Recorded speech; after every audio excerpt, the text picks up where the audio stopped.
ತ್ರಿಮೂರ್ತಿಗಳಲ್ಲಿ ಎಲ್ಲವೂ ನಾನೇ. ಗೃತ್ಸಮದನು ಜಹ್ನುವಿಗೆ ಶ್ರೀ ವಿಷ್ಣುವಿನ ಮಹಿಮೆಯನ್ನು ಇನ್ನಷ್ಟು ತಿಳಿಸಲು ಉತ್ಸುಕನಾದನು. ಜಹ್ನು, ನಿನಗೆ ಮುನಿಗಳು ಕಲಹ ಮಾಡಿದುದನ್ನು ಹೇಳಿದನಷ್ಟೆ. ಅದು ವಿಷ್ಣುವಿನ ಸೂಚನೆಯಿಂದಲೂ ಸನಕಾದಿ ಮುನಿಗಳ ಪ್ರವೇಶದಿಂದಲೂ ನಿಂತಿತ್ತು. ಆದರೆ ದೇವರುಗಳೇ ಕಲಹ ಮಾಡಿದುದನ್ನು ಎಲ್ಲಿಯಾದರೂ ಕೇಳಿದ್ದೀಯಾ? ಇದಂತೂ ಬಹಳ ವಿಚಿತ್ರ. ಆದರೆ ಈ ಕಲಹವನ್ನು ನಿಲ್ಲಿಸಲು ನೀನು ಮಹಾವಿಷ್ಣುವಿನ ಮಹಿಮೆಯನ್ನು ತಿಳಿಯುವನಾಗುತ್ತಿ. ಈ ಕಥೆಯನ್ನು ಕೇಳು. ಬ್ರಹ್ಮನನ್ನು ಬಲ್ಲೆಯಷ್ಟೆ. ಬ್ರಹ್ಮ ಸೃಷ್ಟಿಕರ್ತ. ಅವನು ಪ್ರತಿಯೊಬ್ಬರ ಹಣೆಯ ಮೇಲೆ ಬರೆಯುವಂತಹ ಬರಹವನ್ನು ಯಾರೂ ಅಳಿಸಲಾರರು. ಅಷ್ಟೇಕೆ ಬರೆದ ಬ್ರಹ್ಮನೇ ಅಳಿಸಲಾರ. ಬ್ರಹ್ಮ ಸತ್ಯಲೋಕದ ಅಧಿಪತಿ. ಇನ್ನು ಶಂಕರ, ಅವನು ಕೈಲಾಸದೊಡೆಯ. ಇಬ್ಬರೂ ಒಮ್ಮೆ ತಮ್ಮ ತಮ್ಮ ಸ್ಥಾನಗಳ ಬಲ ಮರೆತು ಜಗಳವಾಡತೊಡಗಿದರು. ಈಶ್ವರನು ತಾನು ಹೆಚ್ಚು ಸಮರ್ಥ, ಲೋಕ ತನ್ನ ಅಧಿಪತಿ ಎಂದು, ಬ್ರಹ್ಮನು ತಾನು ಸೃಷ್ಟಿಕರ್ತನಾಗಿರುವುದರಿಂದ ಇಡೀ ಲೋಕ ತನ್ನ ಅಧೀನವೆಂದು ಜಗಳವಾಡತೊಡಗಿದರು. ಈ ಜಗಳದಿಂದ ಅವರು ಒಬ್ಬರಿಗೊಬ್ಬರು ಮಾತನಾಡಲೇ ಇಲ್ಲ. ತ್ರಿಮೂರ್ತಿಗಳಲ್ಲಿ ಇಬ್ಬರು ಹೀಗಾದರೆ ಉಳಿದ ಮತ್ತೊಬ್ಬನಾದ ಶ್ರೀ ಮಹಾವಿಷ್ಣುವು ಹೇಗಾದರೂ ಮಾಡಿ ಇಬ್ಬರ ಅಹಂಕಾರವನ್ನು ಅಳಿಸಬೇಕೆಂದು ಇಬ್ಬರು ಸೇರಿರುವಾಗ ಅವರ ಮುಂದೆ ವಿಶ್ವರೂಪದಿಂದ ಪ್ರತ್ಯಕ್ಷನಾದನು. ಶ್ರೀ ಮಹಾವಿಷ್ಣುವಿನ ವಿಶ್ವರೂಪವನ್ನು ಕಂಡು ಬ್ರಹ್ಮ ಮಹೇಶ್ವರರಿಬ್ಬರು ದಿಗ್ಭ್ರಾಂತರಾದರು. ಪರಮಾತ್ಮನ ಸಹಸ್ರ ಬಾಹುಗಳನ್ನು ಕಂಡ ಅವರ ಕಣ್ಣುಗಳು ಆ ಬೆಳಕಿಗೆ ಮಂಜಾಗಿ ಹೋದವು. ದಿವ್ಯ ರೂಪವನ್ನು ಕಂಡು ಆಹಾ, ಧನ್ಯರಾದೆವು, ನಾವೆಂತಹ ಅಜ್ಞಾನಿಗಳು, ನಾವು ಶ್ರೇಷ್ಠರೆಂದು ಕಚ್ಚಾಡುತ್ತಿದ್ದೇವಲ್ಲ. ಮಹಾವಿಷ್ಣುವಲ್ಲವೇ ಶ್ರೇಷ್ಠ. ಆದಿ ಅನಾದಿಯೂ ಆದ ದೇವದೇವನಾದ ಶ್ರೀಹರಿಯೂ ಇಲ್ಲದೆಡೆ ಇಲ್ಲ ಎಂದು ಮನಸ್ಸಿನಲ್ಲೇ ಆಲೋಚಿಸಿದರು. ಇಬ್ಬರು ಮಹಾವಿಷ್ಣುವಿನ ಮುಂದೆ ಬಂದು ನಿಂತರು. ಇಬ್ಬರಿಗೂ ಮೈ ರೋಮಾಂಚನವಾಯಿತು. ಶ್ರೀಹರಿಯನ್ನು ಸ್ತುತಿಸಿದರು. ಪರಮಾತ್ಮ, ನಮ್ಮದು ಮಹಾಪರಾಧವಾಯಿತು.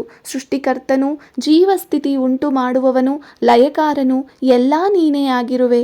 ನಾವು ತಿಳಿಯದೆ ಇಬ್ಬರು ನಮ್ಮಲ್ಲೇ ಶ್ರೇಷ್ಠತೆಯ ಬಗ್ಗೆ ಜಗಳವಾಡಿದೆವು. ನೀನು ಅನಂತನು, ಅಣೋರಣೀಯನು, ಮಹತೋಮಹೀಯನು, ಕ್ಷೀರಸಾಗರ ಶಯನನಾದ ನೀನು ಸಕಲ ಜೀವರಾಶಿಗಳಲ್ಲೂ ಇದ್ದು ಎಲ್ಲರನ್ನೂ ಪೊರೆಯುತ್ತಿದ್ದಿ. ಋಷಿಮುನಿಗಳು ದಿನನಿತ್ಯ ನಿನ್ನ ನಾಮಸ್ಮರಣೆ ಮಾಡುತ್ತಾ ನಿನ್ನ ದರ್ಶನಕ್ಕಾಗಿ ಕಾಯುತ್ತಿರುವರು. ವೇದಗಳು ನಿನ್ನನ್ನು ಪರಾತ್ಪರ ಪರಮೇಶ್ವರನೆಂದು ಸ್ತುತಿಸುತ್ತಿವೆ. ಗೀತಾಚಾರ್ಯನಾದ ನೀನು ಈ 7 ಲೋಕಕ್ಕೆ ಒಡೆಯನಾಗಿರುವೆ. ದೇವತೆಗಳು ಸದಾ ನಿನ್ನನ್ನು ಪೂಜಿಸುತ್ತಿರುವರು. ಅಷ್ಟದಿಕ್ಪಾಲಕರೆನ್ನುವುದು ನೀನೇ. ಅಗ್ನಿ, ವಾಯು, ಯಮ, ಕುಬೇರ ಎಲ್ಲ ನೀನೇ ಆಗಿರುವೆ. ಜಗನ್ನಾಟಕ ಸೂತ್ರಧಾರಿಯಾದ ನೀನು ದಯಾಮಯ. ಆರ್ತರ ಮೊರೆ ಕೇಳಿ ಓಡಿ ಬರುವ ಭಕ್ತ ಬಂಧು. ನಿನ್ನ ವಿರಾಟ್ ಸ್ವರೂಪ ಕಂಡು ನಾವು ನಮ್ಮ ಮನಸ್ಸನ್ನು ಬದಲಿಸಿಕೊಂಡಿದ್ದೇವೆ. ನಮ್ಮ ಅವಿವೇಕ ಹೋಗಿ ವಿವೇಕ ಬಂದಿದೆ. ಇನ್ನಾದರೂ ವಿಶ್ವರೂಪ ದರ್ಶನ ಬಿಟ್ಟು ಸಾಮಾನ್ಯ ರೂಪ ಧರಿಸಿ ನಮ್ಮನ್ನು ಸಲಹುವವನಾಗು. ಎಂದೆಂದಿಗೂ ನಾವು ನಮಗೆ ವಹಿಸಿರುವ ಕಾರ್ಯಗಳನ್ನು ಮಾಡಿಕೊಂಡು ಹೋಗುವೆವು ಎಂದರು.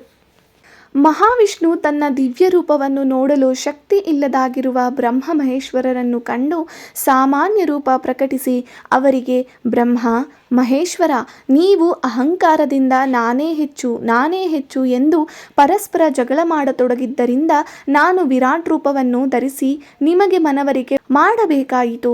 ನೀವು ಜಗಳವಾಡಲು ಕಾರಣ ತ್ರಿಗುಣಗಳ ಹೆಚ್ಚಳವೇ ಆಗಿದೆ. ಸತ್ವಗುಣ, ರಜೋಗುಣ ಹಾಗೂ ತಮೋಗುಣಗಳು ಇವೆ. ಈ ತ್ರಿಗುಣಗಳು ಎಲ್ಲ ಗುಣಗಳಲ್ಲಿ ಸತ್ವಗುಣವೇ ಶ್ರೇಷ್ಠವಾಗಿರುತ್ತದೆ. ಅದು ಮನಸ್ಸನ್ನು ನಿರ್ಮಲವಾಗಿಸುತ್ತದೆ. ಇಹಲೋಕದಲ್ಲೂ ಸುಖ ನೀಡಿ ಪರಲೋಕದಲ್ಲೂ ಸುಖವಾಗಿಡುವುದು. ತಮೋಗುಣದಿಂದ ಅಜ್ಞಾನ ಹೆಚ್ಚುವುದು. ಏನು ಮಾಡುತ್ತಿದ್ದೇವೆ ಎಂಬ ವಿವೇಚನೆ ಇಲ್ಲದೆ ಜಡತೆಯನ್ನು ಉಂಟು ಮಾಡುವುದು. ರಜೋಗುಣ ರಾಗದ್ವೇಷಗಳನ್ನು ಉಂಟು ಮಾಡುವುದು. ಬ್ರಹ್ಮಜ್ಞಾನಿಗಳು ಈ 3 ಗುಣಗಳ ಅಧೀನರಾಗದೆ ಸಂಯಮಿಗಳಾಗುವರು. ಯಾವುದೇ ಆಗಲಿ ಅಧಿಕವಾದರೆ ವಿಪತ್ತೇ. ಅತಿ ಸಂಪತ್ತು, ಅತಿಯಾದ ಶಕ್ತಿ ಮನುಷ್ಯನನ್ನು ಏನು ಮಾಡಲಿ ಬಿಡಲಿ ಎಂದು ಕುಣಿಸುತ್ತಿರುತ್ತದೆ. ನೀವು ಸತ್ವಗುಣರಹಿತರಾಗಿ ಕೇವಲ ರಜೋಗುಣ ತಮೋಗುಣಗಳಿಂದ ಜಗಳವಾಡುವ ಮಟ್ಟಕ್ಕೆ ಹೋದಿರಿ. ವಾಸ್ತವದಲ್ಲಿ ಸೃಷ್ಟಿಸ್ಥಿತಿ ಲಯ ಹಂಚಿಕೆಗಾಗಿ ಬೇರೆ ಬೇರೆ ರೂಪಗಳನ್ನು ತಳೆದಿದ್ದೇನಷ್ಟೇ. ಬ್ರಹ್ಮ, ನೀನು ನನ್ನ ನಾಭಿಕಮಲದಿಂದ ಹುಟ್ಟಿದವನಾಗಿರುವೆ. ಚತುರ್ವೇದಗಳ ನೆಲೆಯಾಗಿರುವೆ. ಯಜ್ಞಾಧಿಪತಿಯೂ ನೀನೇ. ಜೀವರಾಶಿಗಳನ್ನು ಸೃಷ್ಟಿಸುವವನು ನೀನೇ. ನಮ್ಮಿಬ್ಬರಲ್ಲಿ ನಾನು ಬೇರೆಯಲ್ಲ, ನೀನು ಬೇರೆಯಲ್ಲ. ಲಯಕರ್ತ ಶಿವ, ಸೃಷ್ಟಿಕರ್ತ ಬ್ರಹ್ಮ, ನಿಮ್ಮಿಬ್ಬರಲ್ಲಿ ಭೇದವಿಲ್ಲ. ಇಬ್ಬರು ಒಂದೇ ಆಗಿದ್ದು ಜಗಳವಾಡಿದಿರಲ್ಲ. ಇನ್ನಾದರೂ ಶಾಂತ ಸ್ವಭಾವದವರಾಗಿ ನಿಮ್ಮ ನಿಮ್ಮ ಕೆಲಸದಲ್ಲಿ ತೊಡಗಿರಿ ಎಂದು ಹೇಳಿ ಬಳಿಕ ಕೈಲಾಸ ಅಧಿಪತಿಯಾದ ಶಿವನಲ್ಲಿ ಈ ರೀತಿ ಹೇಳಿದರು.